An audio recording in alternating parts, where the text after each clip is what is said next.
tamona mbuye wangayo akundiuza mwana wangu wapulumuka lowa munzinda ukapumule okaya nitambo banje inetikulo mene tamona Yesu wangayo akundiuza mwana wanga wapulumuka lowa munzinda tikinayo ukapumule lokometeta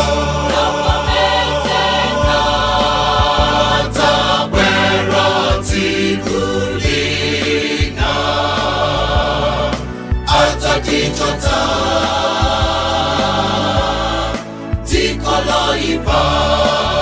tikoloipali titalowa ife munzinda iwa mapeto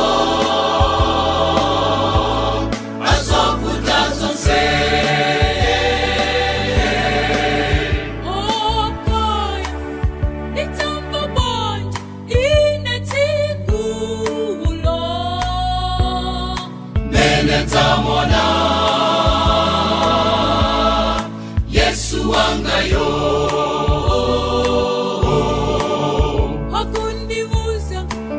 mwana wanga wapulumuka lowa munzinda tikinayo ukapumule